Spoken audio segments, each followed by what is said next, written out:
প্রিয় দর্শক, আমাদের আজ দুপুরের অতিথি গীতিকার মিলন হাসান। শুভ দুপুর ভাইয়া। শুভ দুপুর। কেমন আছেন? হ্যাঁ, খুব ভালো আছি, আশা করি আপনারাও ভালো আছেন। জি, আপনাকে পেয়ে ভীষণ ভালো লাগছে। আজকে একটা সুন্দর আড্ডা হবে সেই প্রত্যাশাই করছি। শুরুতেই জানি যে বর্তমান সময়ের ব্যস্ততা কেমন, বা কি কি গান লেখা হচ্ছে, কি কি গানে কাজ করা হচ্ছে? আমি তো লেখালেখি প্লাস ব্যবসার সাথে জড়িত, জি। তো সময়ের মাঝে মাঝে আমি এই চর্চাটা করি এবং সেটা খুব দারুণভাবে উপলব্ধি করি আর কি। তো এরই মাঝে মাঝে মনে করেন যে 1 সপ্তাহ 2 সপ্তাহ 3 সপ্তাহ এরকম পরে এক একটা গান লিখি। তো লিখতে যেমন ভালো লাগে এবং এটা যারা সুর করেন বা যারা গান, সব কিছু মিলেই একটা নান্দনিক একটা উপলব্ধি নিজের মধ্যে তৈরি হয়। আর এইভাবেই ব্যস্ততা, মানে সৃষ্টিশীল কাজগুলোই কিন্তু আসলে তাই যে সেটার সাথে আত্মার ক্ষুধা জড়িত থাকে। এই যে লেখালেখি, যেটা আপনি তো গল্পও লিখেছেন, আবার গল্পের বই আছে আপনার। একটু যদি পেছনের দিকে যায়, তাহলে লেখালেখিটা আসলে বা লেখালেখির চর্চাটা কিভাবে শুরু হয়েছিল বা কবে থেকে? আসলে লেখালেখিটা অনেকটা পারিবারিক এবং স্থানের কারণে। আমার জন্ম হচ্ছে কুষ্টিয়ার কুমারখালীর কয়েগ্রামে। বাহ। তো কুষ্টিয়া তো সাহিত্য বলেন আর সংস্কৃতির রাজধানী হচ্ছে কুষ্টিয়া। তো কুষ্টিয়াকে যদি আমরা আবার রাজধানী বলতে যাই, সেটা কিন্তু কুষ্টিয়া থেকে কুমারখালী উপজেলা, কারণ এখানে হচ্ছে লালনের বসবাস ছিল। এখানে কাঙ্গাল হরিনাথ সাংবাদিকতার প্রতীকেত, এখানে মীর মোশাররফ হোসেন বিষাদ সিন্ধুর রচয়িতা, এবং আপনার বিশ্বকবি রবীন্দ্রনাথ ঠাকুর শিলাইদহ। জি জি। শিলাইদহ এবং কয়া কিন্তু একই সাথে। আচ্ছা। তো সেই জায়গাটাই কয়া গ্রামে আমার জন্ম। তো এখানে আপনার হচ্ছে কথাসাহিত্যিক আকবর হোসেনের জন্ম। তারপরে তরুণ প্রজন্মের যে লেখক প্রফেসর ডক্টর রকিবুল হাসান। তো এই ছোটবেলা থেকে এই ওনাদের লেখা পড়তে পড়তে, ওনাদের গল্প শুনতে শুনতে নিজের মধ্যেও এক ধরনের মানে সাহিত্য সাধনার একটা গাছ তৈরি হয়ে যায়। জি। সেখান থেকে আসলে আমার সাহিত্য শুরু। যে আমি সেখান থেকেই লেখালেখিটা করি হচ্ছে, প্রথম লেখালেখি করে হচ্ছে 2003 সালে। আচ্ছা। গল্প লিখি। এরপরে এই লেখালেখি করতে চাই, কিন্তু যখন পড়াশোনা করতাম তখন আমি ক্লাস 9 আর কি। আচ্ছা। তো লেখালেখি এই ব্যাপারটা কিন্তু পরিবার খুব ভালোভাবে নেয় না। হ্যাঁ হ্যাঁ। যেই বয়সে লেখালেখি করে কি হবে, এরকম একটা ব্যাপার। আমি তার বুঝাতে পারতাম না যে রবীন্দ্রনাথ তো এইভাবে লিখে লিখে হয়েছে, এমন তো না যে রবীন্দ্রনাথ 40 বছর বয়সে যা লিখছে, বিষয়টা এরকম। তা আসলে আমাদের কথা আর ওই শিশুদের কথা অভিভাবকরা তো ছোটবেলায় আপনি যখন লিখতেন তখন মূলত কি লেখা হতো? কবিতা না গল্প? কবিতা লেখা হতো। আর গল্প লিখি হচ্ছে আমি 2007 সাল থেকে আমি গল্প লিখি, ছোট ছোট গল্প। সেই গল্প নিয়ে একটা গল্পের বই প্রকাশিত হয়েছে, চন্দ্রঢেউ। সেটা সময়ের যে চিহ্ন এবং তরুণ প্রজন্মদের যে একটা চিন্তা, এগুলো নিয়ে আসলে গল্পগুলো লেখা। তো মূলত গল্প লেখা শুরু করে আমি 2007 সাল থেকে। কবিতা থেকে কেন মনে হলো যে গল্প লেখা যায়, বা কিভাবে আসলে এটা চিন্তা করলেন? থেকে কবিতা হচ্ছে যে একটা লাইনের মধ্যে অনেক অর্থ থাকে, যেটা হচ্ছে সবাইকে কিন্তু এটা বোঝা বা এটা অনুধাবন করা কিন্তু খুব কঠিন ব্যাপার। মানে খুবই কঠিন ব্যাপার। রবীন্দ্রনাথ, বিশ্বকবি রবি ঠাকুরের কবিতা যদি আমরা পড়ি, আমরা আসলে কতটুকু আমরা এটা অনুধাবন করতে পারি বা কতটুকু এখান থেকে শিক্ষাটা নিতে পারি। তো সেই জায়গাটা কিন্তু আসলে মানুষের মানে সংখ্যা খুব কম। হ্যাঁ, একজন পড়ে আরেকজনকে বোঝাতে হয়।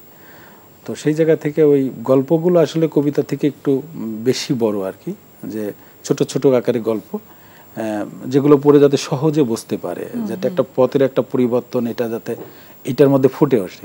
এই কারণে আসলে কবিতার পাশাপাশি গল্প। এমন না যে আমি গল্প লিখতেছি কবিতা ছেড়ে দিয়েছি, বিষয়টা কিন্তু তা না। কারণ গল্প লিখতে একটা সময়, প্ল্যাটফর্ম, একটা দীর্ঘমেয়াদী একটা পরিকল্পনা থাকে। আর কবিতা কিন্তু আসলে প্ল্যাটফর্ম সবকিছুই থাকে, কিন্তু সময়টা খুব কম। তো এই জন্য কবিতার পাশাপাশি গল্প হচ্ছে যে অল্প শব্দে অনেক গভীর অর্থ বোঝাতে হয়, আর গল্প তো দেখা যাচ্ছে যে অনেকগুলো শব্দ নিয়ে একটা গল্প বোঝানো সহজ হয়। সঠিক সঠিক। কুষ্টিয়ার মানুষের মধ্যে দেখবেন যে একটা সাহিত্য উর্বর একটা বসবাস করে। একদম। যে সাহিত্য বলেন, গান বলেন, কবিতা বলেন, খেলাধুলা বলেন, এইগুলা কিন্তু আসলে মনের ক্ষুধা মেটায়। এই ক্ষুধাগুলো কিন্তু আপনি টাকা পয়সা বা খাবার দিয়ে কিন্তু মেটাতে পারবেন না। ছোটবেলায় কি আপনিও খেলাধুলার সাথে জড়িত ছিলেন? হ্যাঁ, আমি খেলাধুলার সাথে এখনো জড়িত। জি জি, সেই গল্পটাতে আসবো। তার আগে একটু জানতে চাই যে কবিতা এবং গল্পের গল্প তো শুনলাম, কিন্তু গান লেখার বিষয়টি যে মানে কিভাবে আসলো আপনার মধ্যে, বা কবিতা থেকে আসলে গানটা হয়, বা গানের জন্য আলাদা করে একটা প্রস্তুতির বিষয় থাকে কিনা গান লেখার ক্ষেত্রে, সেটা একটু জানতে চাই। অবশ্যই এটা একটা আলাদা অংশ, কারণ আপনার যখন আমি জানি না অবশ্য, যদি 3টা সন্তান থাকে তাহলে 3টা সন্তান কিন্তু আসলে 3 রকম হবে, বাবা মা একই, কিন্তু ওদের আচার আচরণ কিন্তু 3জন থেকে মানে 3জনে কিন্তু ভিন্ন। তো গল্প একরকম, কবিতা আর একরকম, গানও কিন্তু ভিন্ন, কিন্তু প্রত্যেকের সাথে কিন্তু একটা টাচ আছে, একটা সম্পর্ক আছে। তো আমি 7 সালের পরে ম্যাথস লাইফে আসলে আমার অনেক বেশি কেটেছে। হ্যাঁ, তো ম্যাথস লাইফে যখন থেকেছি স্টুডেন্ট অবস্থায়, তো কবিতা গল্প লেখার পরে তখন মনে হলো আমি একটু যদি গান লিখি, তো আমার অনেকে পরি বলছে এটা সুন্দর গান হবে। তো আমি ওই রকম একটু চিন্তা করে আন্ধার ঘরে চাঁদের হাসি, তো এটা একটা কবিতা ছিল, তো এটাকে দেখি যে যিনি বলতেছেন, তো আমি দেখি যে আসলে এটা গান হয়, কিন্তু আসলে আমি গান তখন অত বুঝি না বা চিন্তা করি নাই। কিন্তু গানের যখন একজন সুর করে দিল, দেখলাম যে ভালো লাগে। তারপরে মনে হলো যে আসলে আমি তো গান তো লিখতেই পারি। হ্যাঁ, তারপর থেকে আমি বিভিন্ন আঙ্গিকে বিভিন্ন ঘটনার প্রেক্ষিতে আমার কিন্তু গানগুলো লাগা, আর গানগুলো বেশিরভাগই হচ্ছে ফোক টাইপের, মাটির সন্ধান, মাটির সাথে আঁকড়ে থাকা, পরিবারের সাথে আঁকড়ে থাকা, দেশকে ভালোবাসা, এই ধরনের গান আমার লেখা। হ্যাঁ, আর আমার গান, এটা মনে হয় আপনার পরিবেশের একটা প্রভাব ছিল গান বা কবিতা লেখার। আমি তো বলেছি যে এইভাবে আমাদের পারিবারিক। আচ্ছা, গান লেখা এবং কবিতা লেখা ছন্দের তো একটা বিষয় আছে, তো যখন আপনি গান লিখতে শুরু করলেন তখন কি সেই বিষয়টি মাথায় রেখে আপনার গান লেখা হয়, যে একটা মানে ছন্দটা আসলে কিভাবে যাবে? আসলে গানের ব্যাপারটা হচ্ছে যে আপনি যে প্রেক্ষাপট নিয়ে লিখবেন, হ্যাঁ, সেটা মানে আপনার ভিতর থেকে ওইটা অটো ছন্দ চলে আসবে, মানে আপনাকে মানে আর্টিফিশিয়াল ভাবে চিন্তা করতে হবে না, শুধু যে বিষয়ে লিখবেন সেটাকে শুধু চিন্তা করতে হবে এটা একটা গান হবে, তাহলে আপনার এই শব্দগুলো অটো ফরম্যাটে আসবে আর কি। হ্যাঁ, আবার কবিতা, মনে করেন একটা কবিতা লিখবেন, সেই কবিতাও কিন্তু ওই কবিতার মতোই আপনার থেকে ডেলিভারি হবে। হ্যাঁ, মানে এটা মানে সিস্টেম এরকম এসে যায় আর কি। আচ্ছা, এই যে সৃষ্টিশীল কাজগুলো বা লেখালেখির ক্ষেত্রে আপনার যে আগ্রহ, সেই জায়গা থেকে আপনি লেখাপড়া করলেন কেমিস্ট্রিতে, রসায়নে, মানে বিষয়টি একেবারে বিপরীতমুখী। আবার অন্যদিক থেকে চিন্তা করতে গেলে কিছুটা কাছাকাছি, যে রসায়নটা তো কবিতা, গল্প এবং গান সব কিছুতেই থাকে, তো বিষয়টিকে আসলে এক করলেন কিভাবে আপনি? এইটা হচ্ছে আসলে যদি আমি আপনাকে আরো সুন্দর করে উত্তর দিই, তো দেখেন আমি তো পৃথিবীতে আসছি একজন মানুষ হিসেবে, তো আমি আপনাকে চোখ দিয়ে দেখতেছি, আমি আপনার কথা কান দিয়ে শুনতেছি, আর তারপরে আমি নিজে কথা বলতেছি, আবার আমি এই কথাগুলো কিন্তু আমার ব্রেনে কিন্তু অ্যানালাইসিস করতেছি। তার মানে চতুর্মুখী আমরা, যে আমরা 4টা প্রক্রিয়া এককভাবে সম্পন্ন করতেছি। তো কেমিস্ট্রি আর লেখালেখি বা গান, এটা কিন্তু একটা মানুষ পারবে এটাই স্বাভাবিক, পারবে না এটা কিন্তু অস্বাভাবিক না, কারণ এটা হচ্ছে জাস্ট একটা মানে আপনি নিজেকে কিভাবে তৈরি করতেছেন এটার ব্যাপার। আর কেমিস্ট্রির ব্যাপার হচ্ছে যে কেমিস্ট্রি হচ্ছে আমার সবচেয়ে ভালো লাগার একটা সাবজেক্ট। আমি ছোটবেলা থেকেই চিন্তা করেছি আমি পড়াশোনা করব কেমিস্ট্রিতে, তো স্রষ্টা আমাকে সেভাবে সেই জায়গাটাতেই নিয়েছেন। তো কেমিস্ট্রি পড়ার কারণে আমার শব্দগুলো বা আমার চিন্তার ক্ষেত্র যে সূক্ষ্ম ব্যাপার থাকে, এইটা আমাকে দারুণভাবে এই সাবজেক্টটা আমাকে সহযোগিতা করেছে, আচ্ছা, বা প্রভাবিত করেছে। একটু জানতে চাইবো যে প্রথম গান আপনি বলছিলেন যে প্রথম লেখা আপনার যে গানটি বা কবিতাটি গানের রূপ পেল, তারপর স্বাভাবিকভাবেই একটা লম্বা সময় ধরে আপনি কাজ করছেন, 2006 সাল থেকে 7 সাল থেকে নিয়মিত কাজ করা হচ্ছে। সেই কাজগুলো আসলে পরপর কিভাবে এসেছে? ঠিক কাজগুলো একটার পর একটা, মনে করেন যখন একজন গেয়েছে আমার ভালো লাগছে, যেমন আমার গান এই আন্ধার ঘরে চাঁদের হাসি, এটা হচ্ছে বাউল সম্রাট যে শফি মণ্ডল, উনি নিজেই সুর করেছেন, উনি নিজেই এটা গেয়েছেন। তো ওনার সুরে এবং গাওয়ার যে ভঙ্গি, এটা আমাকে আরো মানে আরো এই চর্চাতে আরো এক ধাপ এগিয়ে নিয়েছে। আসলে সেই জায়গারই মানুষ, লালনের দেশের মানুষ। 7-8টা গান আমি তাকে দিয়েছি, উনি সুর করেছে, যেমন এইটা, তারপরে সাধের ময়না পাখি, তারপরে মাগো, তারপর বুকের মানিক, এই গানগুলো উনি করেছেন। তো একটার পর একটা হচ্ছে যে এই গান আমার এত ভালো লেগেছে তার সুর, এবং কোনো কোনো জায়গায় আমি বলেছি সুরগুলো এরকম হবে, তো সেই জায়গা থেকে অনেক ভালো লাগছে। তো এরপরে শফি মণ্ডল ভাইয়ের থেকে আরেকটু করলাম যে একটু অন্য শিল্পীদের, ফোক শিল্পী যারা আছে তাদের, তারপরে ক্লোজ আপ ওয়ান তারকা যে 12 সালের লাইলা, লাইলা হচ্ছে আমার গান করেছে, মহাজন, তারপরে আধার রাতে চন্দ্র হাসে এই গানটা করেছে, তারপরে মিলন মাহমুদ স্বপ্ন যাবে বাড়ি গানের গায়ক, উনিও আমার বেশ কিছু গান করেছেন। তারপরে এখন আবার আছে ডলি মণ্ডল, উনিও লালন সঙ্গীত শিল্পী, ফোক শিল্পী, তো উনিও গান করেছেন। লাস্ট গান উনি করেছেন হচ্ছে খেয়া বাড়ি দিয়া, এটা সুর করেছেন আমাদের খুব মানে ভালো লাগার একজন শিল্পী পাগল হাসান, উনি সম্প্রতি পৃথিবীর মায়া ত্যাগ করে চলে গেছেন। এই গানটা সুর উনি করেছিলেন। তো এটা হচ্ছে ডলি মণ্ডল গিয়েছেন। আরও গামছা পলাশ আছেন, তিনিও আমার গান করেছেন, এবং আরও তার কাছে আমার গান তার হাতে আছে। তো এইভাবে একের পর এক এটা চলছে আর কি। আচ্ছা, সাধারণত কি ফোক গানগুলোই বেশি লেখা হয়, বা অন্যান্য কোনো গান লেখা বা সেটার ইচ্ছেটা তৈরি হয় না? আর কিছু পারিবারিক ট্র্যাজেডির, যেমন বুকের মানিক, এই বুকের মানিক গানটা হচ্ছে যে আপনি আমার সন্তান যদি আমার চোখের সামনে মারা যায়, এটা আমার জন্য সবচেয়ে কষ্টদায়ক, যে কোনো বাবা মার জন্যই। তো সেটা বুকের মানিক এটা। আর একটা হচ্ছে মাগো, মাগো গানটা লেখা হচ্ছে আমার মাকে নিয়ে। আমার যখন বয়স 18 মাস তখন আমার মা মারা যায়। তো এইটা আমি আসলে কোনোদিনই উপলব্ধি করতে পারিনি যে আমার মাটা কেমন, মানে আজও আমার চেহারার মধ্যে, চোখের মধ্যে তাকে আমি কল্পনায় আনতে পারি নাই। তো সেটা নিয়ে আমার মাগো গানটা লেখা। এটাও শফি মণ্ডল গেয়েছেন এবং সুর করেছেন। সুরের অনেক অংশেই আমি ইনভলভ। তো এটা হচ্ছে পারিবারিক বিষয়, যে যাদের মা নেই পৃথিবীতে, মানে শৈশবে পৃথিবী ত্যাগ করেছেন, এই গানটা আসলে তাদের মানে অন্যরকম লাগবে আর কি। এবং এই গানটা বিশেষ করে মা দিবসে দেখছি অনেক জায়গায় এই গানটা দেখি বাজে আর কি। হ্যাঁ, কোথাও গেলে দেখি যে এই গানটাই বাজে, মাগো গানটা বাজতেছে। তো এই যে এইভাবে। আর ফোক হচ্ছে যে এই যে আপনার মহাজনের যে গানটা, তারপরে আধার রাতে চন্দ্র হাসে, তারপরে আপনার তোমার টানে ঘর সারিলাম। আচ্ছা, একটু বিষয় জানতে চাইবো ভাইয়া, যে যখন আপনি কোনো গান লিখেন তখন কি সেটা আগে থেকে চিন্তা করে রাখেন যে এই গানটা ফোক গান হবে বা এটা অন্য আধুনিক গান হবে, এই বিষয়টা কি মাথায় থাকে কিনা? এটা যখন যেটা চিন্তা করি সেটা হয়তো ফোক বা আধুনিক, এটা চিন্তাই থাকে। হ্যাঁ, এই চিন্তাটাই থাকে। যেমন আমি একটা গান লেখাচ্ছি, মানে চেষ্টা করতেছি আর কি, যে আপনারা গ্রামে নছিমন গান ছিল, আপনারা জানেন কিনা জানি না। তো নছিমন এক ধরনের সঙ্গীত ছিল, যেটা পুরুষ এবং মহিলা গ্রামে সেই সময়, মেয়েরা তো আসলে কোনো নাটক বা সিনেমা করা বা এসব করার সুযোগ ছিল না, আজ থেকে 30 বছর আগে। তো তখন ছেলেরাই কিন্তু মেয়ে সাজতো। তো ওই নছিমন গান আমাদের কুষ্টিয়াতে খুব হতো আর কি। তো ওই নছিমন গানের যে শব্দগুলো আছে, ওইটা নিয়ে আমি আসলে একটা গান লেখার খুব চেষ্টা করতেছি, যে ওই সময়ের ওই সুরে। তো এটা হচ্ছে নছিমন। তার মানে আমার মাথার মধ্যে আছে, কিন্তু এটা নছিমন যেহেতু ওইভাবে পরিচিত, তাহলে ওইটাকেই আমি এস্টাবলিশ করব। ঠিক ফোকেরও যখন কোনো গান ইয়ে করি, তখন ওই ফোক বিষয়টা আমার মাথায় থাকে। আধুনিক যখন, আধুনিক বিষয়টাও কিন্তু আমার মাথায়। অনেক সময় হয় না, ধরেন টিউনটা আগে তৈরি করা হয়, তার উপরে লিরিকটা বসানো হয়। আপনার ক্ষেত্রে না, আমার লিরিকটা আমি আগে লিখেন, লিখি, তারপরে ওইটা। আচ্ছা, আপনি বলছিলেন যে মাঝে মধ্যে আপনার নিজেরও একটা সুরটা কেমন হবে সেটার ব্যাপারে আপনার একটা চিন্তা থাকে। তো সুরটা কি এমনি করা হয় আলাদা করে, নাকি ওই ইনভলভমেন্ট বা যার সাথে কাজ করছেন তার সাথে আলোচনার বিষয়টা? হ্যাঁ, এটা হচ্ছে যখন আমি একটা গান তাদেরকে লিখে দিই, তারা একটা বলি যে আপনারা একটা সুর করেন, এইভাবে সুরটা হলে আমার জন্য ভালো।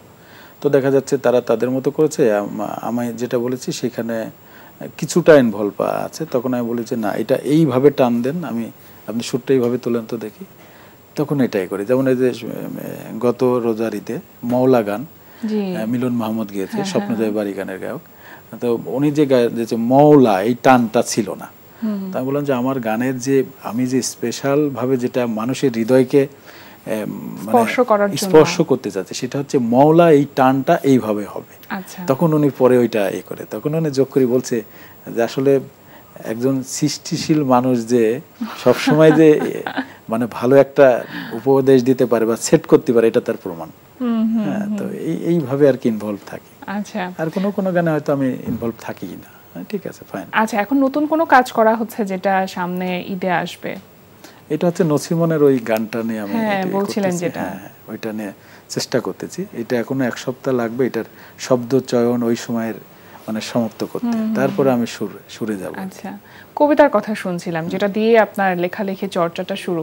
কবিতার বই আপনার এককভাবে বের হয়নি, মানে এটার কোনো বিশেষ কারণ আছে? আমি 2008 সালে যখন অনার্স সেকেন্ড ইয়ার, তখন হচ্ছে আমি এই কয়েকজন মানে 4 জন মিলে একটা বই, আর একটা বই হচ্ছে 2 জন মিলে। আচ্ছা, তো যৌথভাবে 2টা কাব্যগ্রন্থ প্রকাশিত হয়েছে।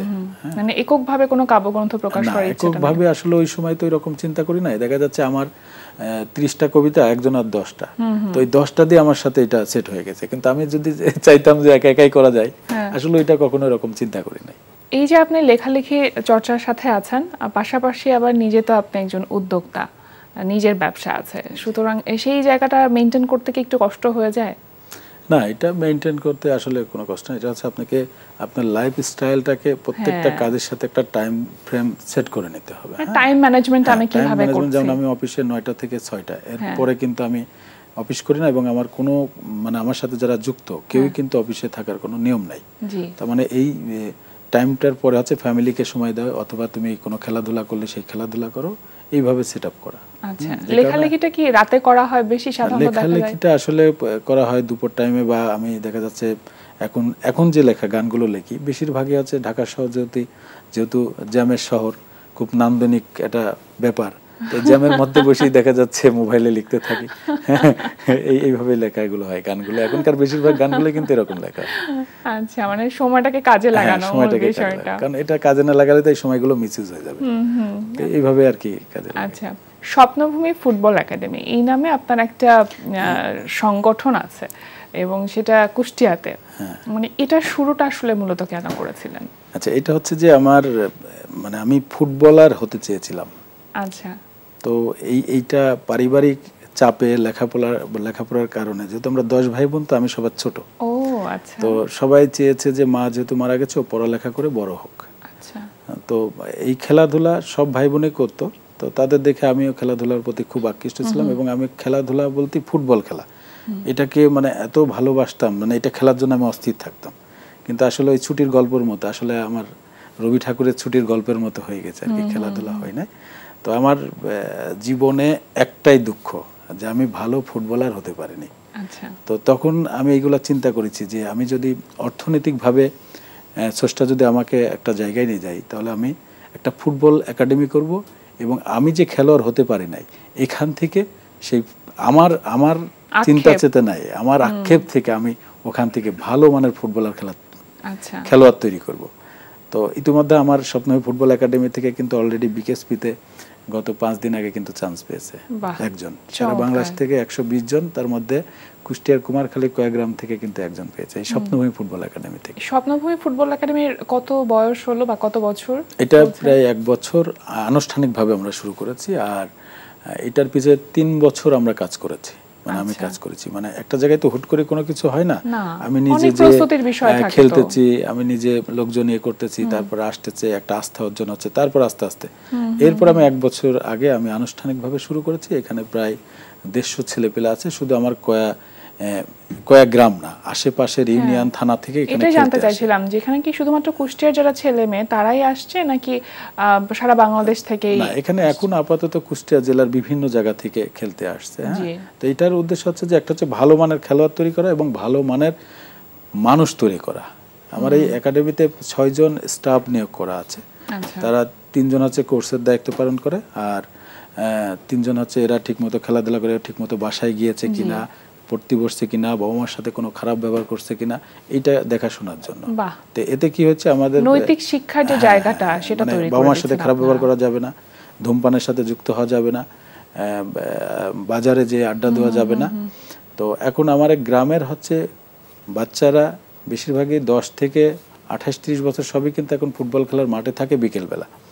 আগে এটা থাকতো বাজারে, মারামারি হানাহানি লেগেই থাকতো। এখন এরা সবসময় মাঠে থাকে এবং একে অপরের সাথে অনেক ভালো একটা বন্ধুত্ব তৈরি হয়েছে। ভীষণ ভালো, ভীষণ দারুণ একটা উদ্যোগ আপনি গ্রহণ করেছেন ভাইয়া। কথা বলতে অনেক ভালো লাগছিল, কিন্তু একেবারে আমরা শেষ পর্যায়ে চলে এসেছি। অনেক অনেক শুভকামনা রইল আপনার জন্য, আজকে আমাদের আয়োজনে আসবার জন্য, সময় দেওয়ার জন্য আপনাকে অনেক অনেক ধন্যবাদ। ধন্যবাদ আপনাদেরকেও। প্রিয় দর্শক, আমরা চলে এসেছি অনুষ্ঠানের শেষ প্রান্তে। অনুষ্ঠান সম্পর্কে আপনার মতামত জানাতে মেইল করুন আজ দুপুরে @ntvpd.com এ। বিশ্বের যে কোনো প্রান্ত থেকে যে কোনো সময় আজ দুপুরে দেখতে ভিজিট করুন আমাদের পূর্ণাঙ্গ ওয়েব পোর্টাল www.ntvpd.com। এছাড়া এনটিভি সব জনপ্রিয় অনুষ্ঠান ও খবরের আপডেট পেতে ভিজিট করুন আমাদের ইউটিউব চ্যানেল ও ভেরিফাইড ফেসবুক পেজে। সবার মঙ্গল কামনায় আজকের মতো এখানে শেষ করছি। শুভ দুপুর।